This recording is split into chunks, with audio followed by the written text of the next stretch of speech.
This is the All-Star Charts podcast with JC Peretz. Hey guys, this week on the podcast, JC sits down with chartered market technician Ian McMillan. JC and Ian go way back and look at markets in similar ways, so this was a fun one. They dive right into current markets, talking stocks, sectors, and commodities.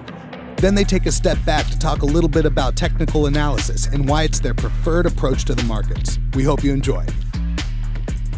So Ian, for me, just thinking back, I have a hard time remembering an environment that has been this messy. Maybe 2010 was pretty choppy. A big chunk of 2015 was pretty choppy. And that's probably it. I was going to say maybe 2015, 2016. I tell you, 2016, I actually thought that had a lot of potential to be the next big one. Obviously that didn't pan out, but yeah, 2015, 2016, definitely. And like you said, 2010, 2011 with all the double dip recession talk, very, very messy.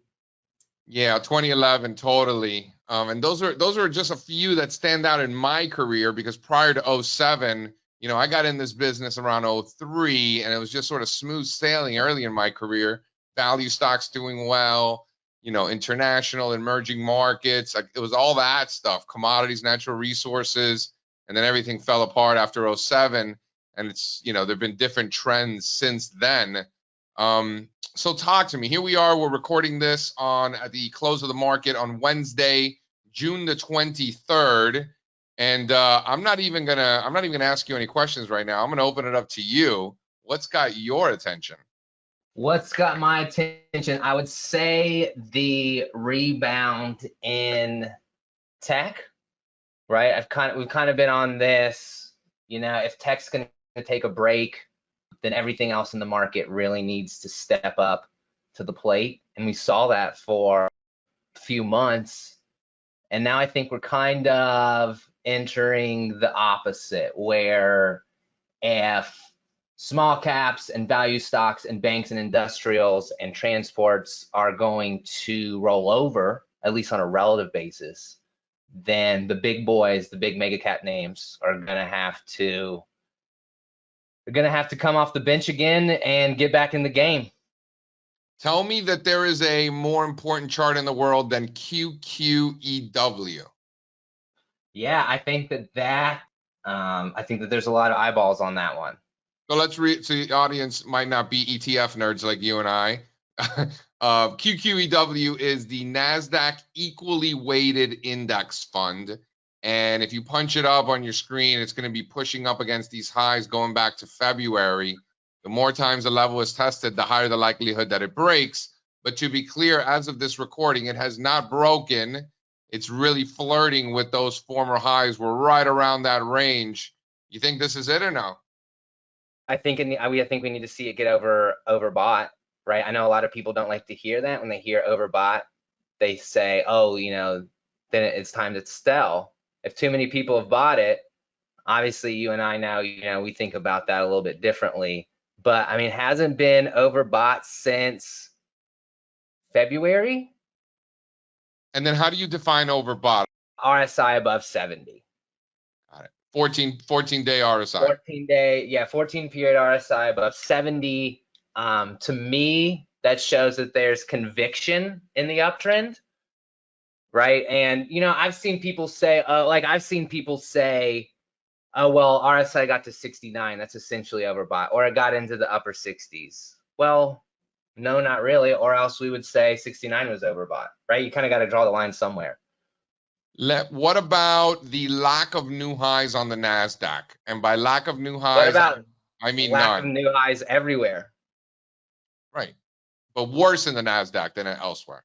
Yeah, for sure. For sure. There's a lot of work to be done outside of indices just making new highs.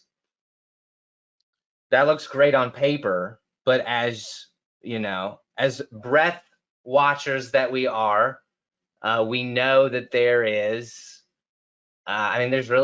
no way to deny it. There is a lot of damage underneath the surface. And would you Would you say, let me ask you two questions. Number one, I'm in the camp that you could say that the correction in equity started on February the 8th when the list of stocks on the NASDAQ peaked, and we are now in a 4.5 month bearish regime, or, right? The average NASDAQ stock's down 10%, the average S&P stock's down like 8.5%, something like that. And that started when that peaked, so we're going on 4.5 months. Would you agree with that?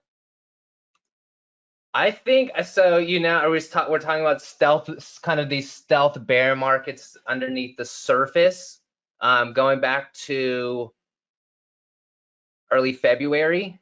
Right. I think you could definitely make an argument for that.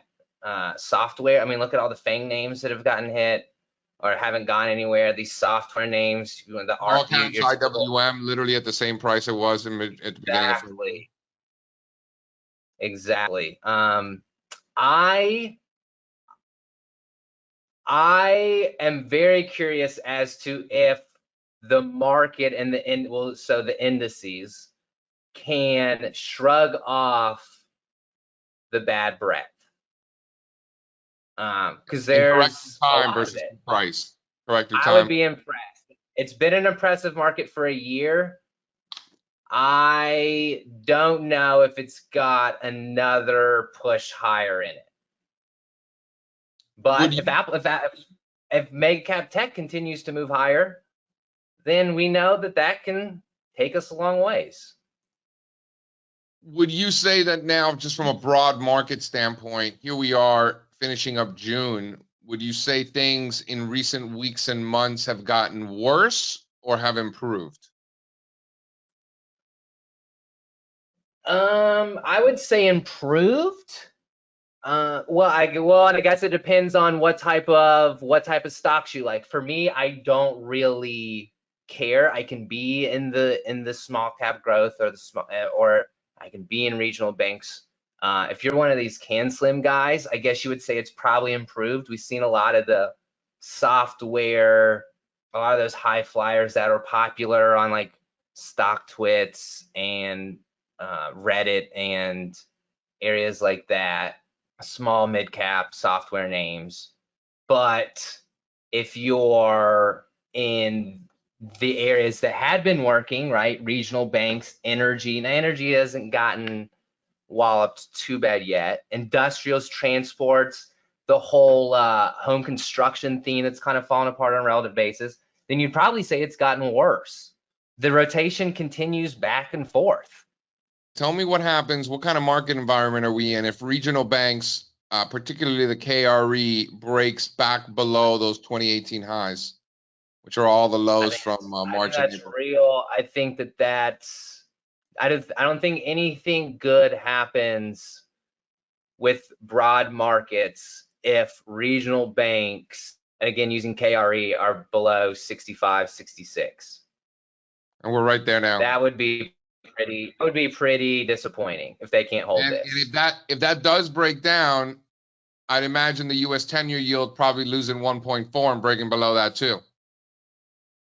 Absolutely. Yeah. And I mean, rates right now to me don't look like they're in the mood to push back higher. So I'm in the lower camp, which inevitably is going to spill over into banks, big and small. And if financials are selling off, how are broader markets doing? How's Europe look? Probably not that good, huh? Yeah, Europe's going to look awful. Poor Europe with their sector weightings and just not having enough tech. But agree. What about European banks? Look at EUFN. What about it holding below 20? Yeah, I mean, you've got Deutsche Bank. Deutsche Bank needs to fix itself. Deutsche Bank needs to get back up above $13, 13.25. Yep. In a bit. So, and it just hit oversold on a daily basis. We see that. Talk to me about energy. Looking at the XLE bumping up against those former lows from 2016 and keep struggling hard, huh? Struggling, I thought we were going to get this move above there earlier this month. That's rolled over. So we're back below the March highs. I haven't seen it in crude yet, but I mean, it seems to kind of be the one commodity left that hasn't taken it in the chin. And what do you make of that? Things like copper and lumber getting destroyed and oil keeps making new highs. Is that, is it inevitable that it falls apart too, or do we focus on the oil strength? I don't think copper. I think if it's going to be a headwind, probably going to be a headwind for emerging markets, probably like Latin America, those type places. Now, obviously, markets can go higher as these things sell off, but I mean, we saw in 2017, copper had a good year. 2018, 2019, not so much. Those were tougher years. Lumber taking a hit. I personally am happy because I would like to be able to get a fence in my backyard at some point soon. So, Is that the we'll see extent if of your this actually fundamental analysis, talking about how you want a fence in your basically. But yeah, so lumber coming back to this eights, we saw a bounce here off like the 825 level. We'll see. It certainly is putting a damper on the inflation headlines. Boy, were those wrong, huh? I mean, it just seems to me like bonds breaking out doesn't seem very inflationary to me. Yeah, especially, and you've got, TLT here. If this, now what I don't like is TLT on a relative basis to the S&P. Could it be another little blip on the radar? Yeah. Feels a little different this time, so we'll see. Talk to me about precious metals. Brutal. I think DBP going almost at new relative lows.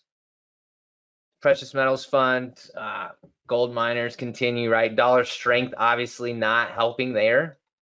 Yeah.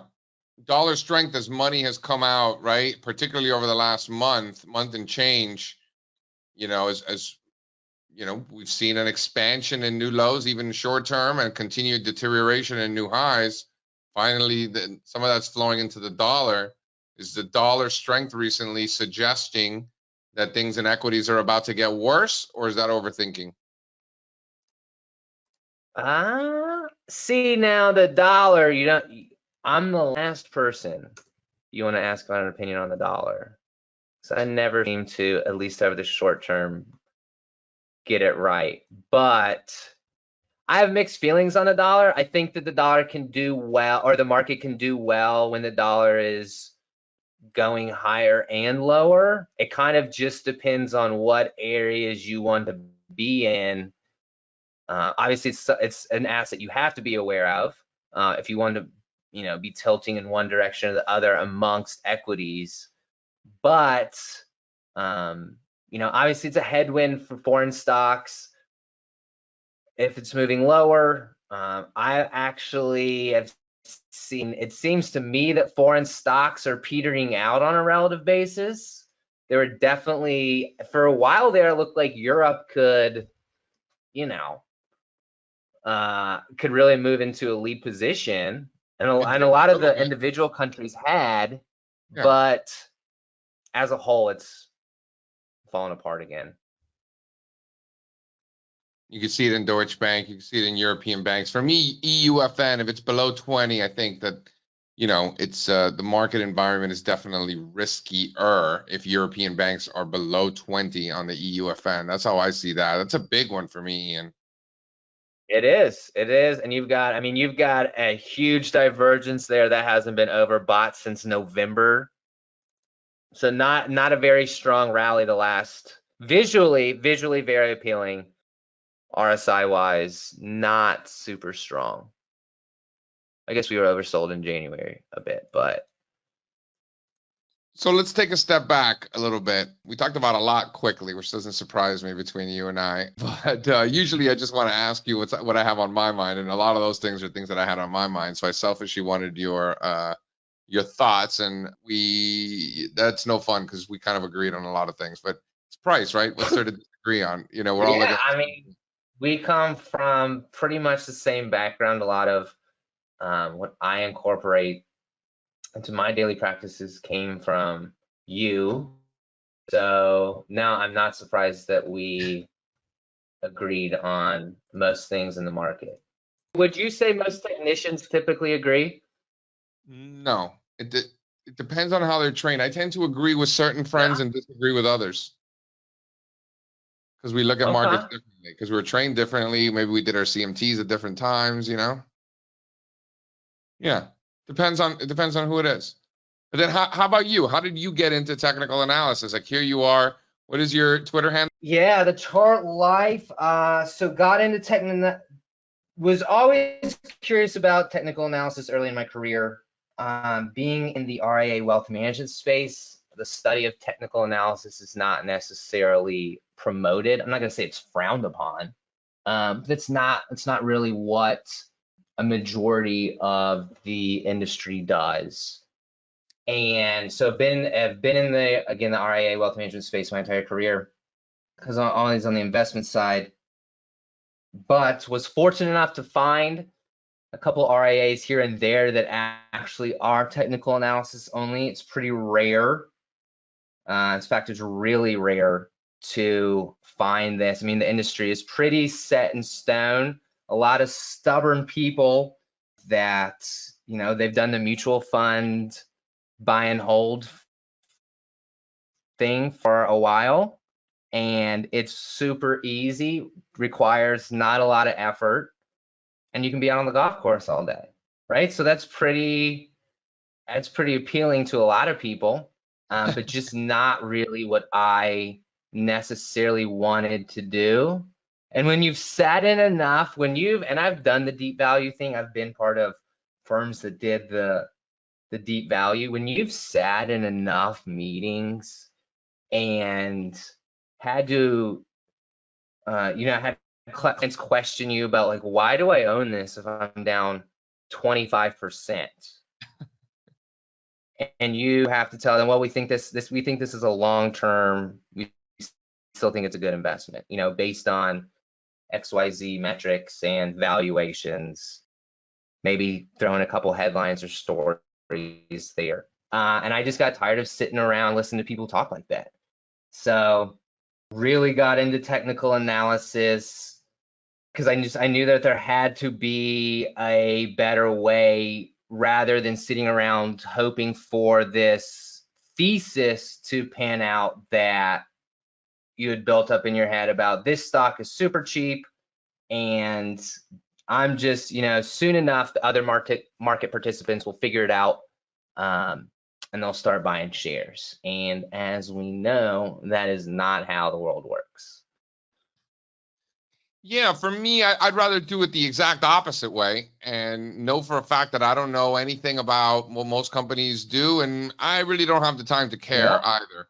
But I'm confident that there are people around the world with a lot of money at stake, a lot more money than I have at stake, and they're going to do the research and they're going to do the work, and then they're going to make decisions with that information that they gather, which I'm never going to be able to gather. And if you're listening to this, very few of you are able to gather it as well. And I have friends at these institutions who are the ones gathering this information in China and Africa. And there's no way in hell that me and Straza are going to get this information, right?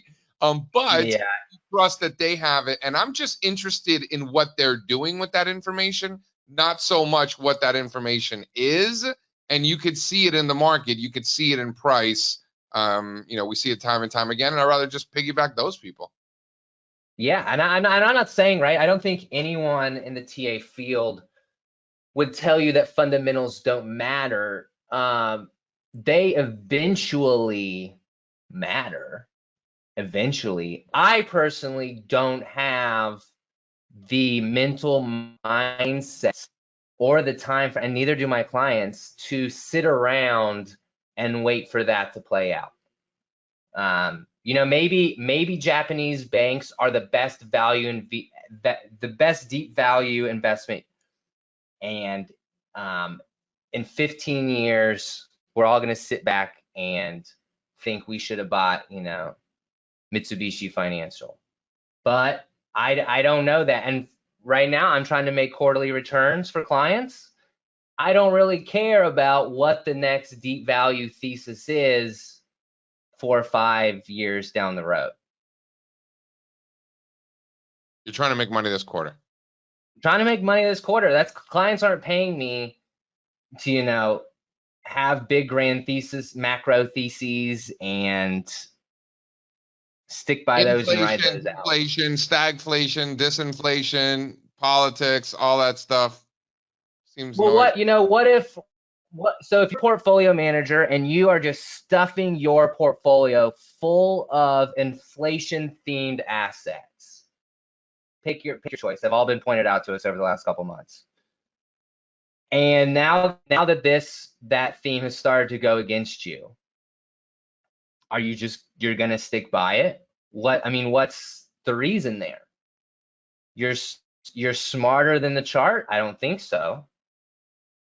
Listen, it never made any sense to me. For me, I learned it, losers average down losers. The way I learned it is that, when the market proves your thesis to be invalid, you put on your big boy pants and you take the loss and you move on. I'm wrong enough. I don't need to stay wrong. Right. That's too frustrating to me.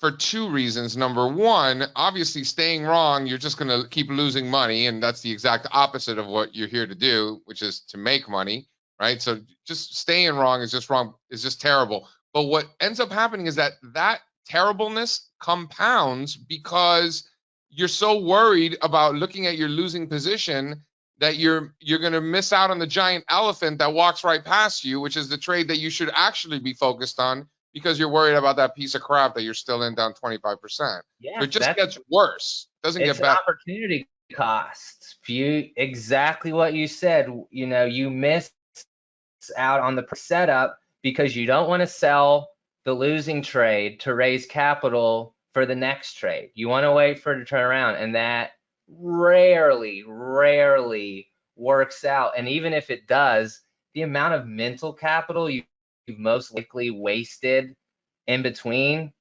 probably net just not a great idea. So you don't advise hodling and diamond hands? You think that's a bad idea? I don't, and I love and it isn't. It's such an interest. God, if the crypto space isn't the perfect microcosm of human behavior in public markets, I don't know what it is. And you had pointed this out recently.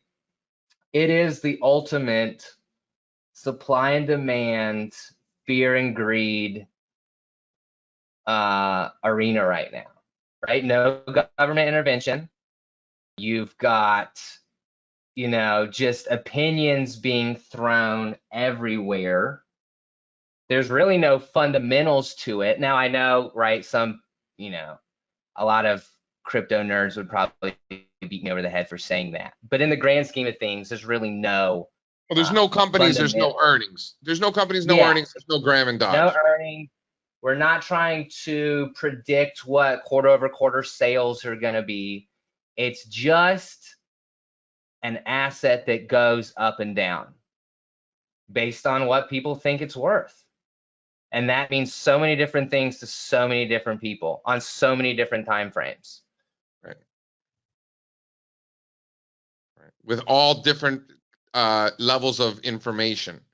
Because and they all have a different I have the lowest level of information because I don't know anything about that stuff. Like, I know a little bit I kind of pretend I understand, but let's be serious. Like, I know about baseball and wine and charts. I don't know about, right? Yeah, I haven't. I don't know a ton about crypto, and I haven't gotten into the big, this is, digital currencies are the future. I don't know. I don't get paid to worry about those things. If it is, then great. If Bitcoin goes to $500,000, great. You know what? I'll be heavily invested above $62,000. Is that what you're waiting for? You're waiting for the breakout above 62? Well, maybe 45. I know that we've had this failed breakdown below 30.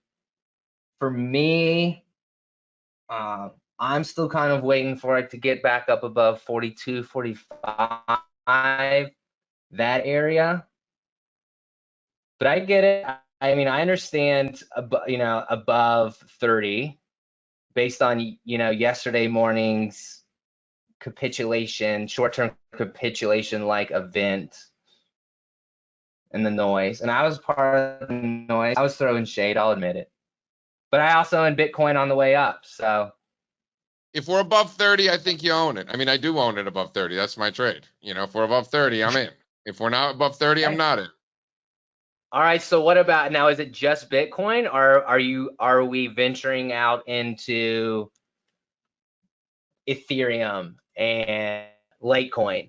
Well, that was my bigger trade earlier this year was Ethereum. So I was in Ethereum and I had very little Bitcoin this year. I was more on the Ethereum side. I like the outperformance on the relative strength in Ethereum and all that stuff. And then on this one, the Ethereum trade right now, as of this recording, which is Wednesday night, June the 23rd, Ethereum's just not set up. I'd rather be in above 2250 for me, and we're still under 2000. So I don't like that. Bitcoin for me is cleaner. I'm looking at the Algorand above $1. We're not above $1. I'm looking at some of these others, and they're just a little messy. I'm looking at the Cardano potentially, but Bitcoin's really just the cleanest trade. If Bitcoin does well, will the others do well too? Yeah, probably. It's just for me, I'm more interested in managing risk and knowing where I'm wrong than I am. I don't care about how high it could go. I just want to know where I'm wrong. That's the bigger thing, and Bitcoin provides that cleaner than the others. It is a jungle for sure out there in crypto land. Do you venture? Do you trade them frequently? Do I trade cryptos frequently, like on Coinbase? Yeah. No. Now I'm still in the equity land. Now I'll tell you, our intern Pratty is very into cryptos. He trades and he's got the Coinbase account. Nice. So maybe I just live vicariously through him. So you're more traditional. Yes. You have some stocks. GBTC, yes. And you put clients in the GBTC? We can. We do put clients in GBTC and the Ethereum ETF. And what's the ticker symbol for the Ethereum? ETHE or I'm sorry, ETHE. ETHE. Great The great scale Ethereum. Yep. Got it. Really interesting. All right, Ian, listen, we talked crypto, we talked bonds, we talked stocks, sector rotation. We went down the cap scale. As I imagined, we covered a lot. What didn't we cover? What didn't I ask you about that you see interesting right now? I would say one thing that keeps me in the bullish camp would be the fact that, or tilting bullish, we're not full on November 2020 or November 2019 bullish right now, but which keeps me long, we'll say, would be staples and utilities moving to new relative lows. Yep. Also staples, right? That was kind of a big part of that inflation theme was the food. The food companies were all gonna see a big boost from that. Yeah, something like Tyson Foods or something. Yeah, Tyson.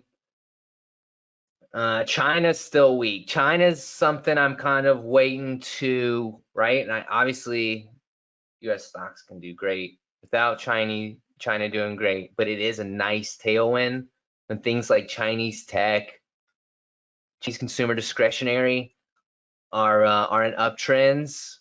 It's a good global tailwind for stocks. We're not seeing it. We're not. I like that. How many wins for the Gamecocks this year? Oh man, if we can get 6, if we can get to a bowl game, I will be very, very, very happy. But once again, our program is in rebuild mode. Kind of has been in rebuild mode for about a decade now. So I'm saying 4 to 5. If we get to 6, I think the new coach is an overachiever. What about you guys? How's Miami going to be? Miami's going undefeated, win the national championship, and Derek King is going to win the Heisman Trophy. I would say you got King back as quarterback. Yup. I mean, I feel like Diaz has got some swag back down there in Coral Gables. He's calling plays on the defense. I think they're for real. I think we got a real squad. They open up against Alabama to open up the season. Ooh. And where are you playing at Alabama? No, at Atlanta, third-party location. Neutral site. Okay. So I'll be there. I'll be the crazy Well, that would be Kirk fan getting yelled at by the Alabama fans. Hey, man, you got to represent, especially in a game like that. Dude, Miami's ready to go, baby. Let's go. I'm looking forward to college football. Here we are in June. We got a couple more months. Ian, hopefully you and I get together. I'll be there in Charlotte for the ACC championship game, I hope. Yes, I hope you are too. Now, are you guys in the same division as Clemson? We're on the opposite Or could you side. play them? You're in the opposite, so you could play them in the championship. Yep, that's exactly right. All right. Boy, I tell you what, if you guys play Clemson in the ACC championship, I'll be right there next to you with head to toe in Miami gear. All right, that's a date. I'll see you there, brother. Thanks for coming on. All right, thanks for having me, JC. You got it. Thanks for listening. To catch all of the latest podcast episodes, be sure to check out allstarcharts.com/podcast. See you next time.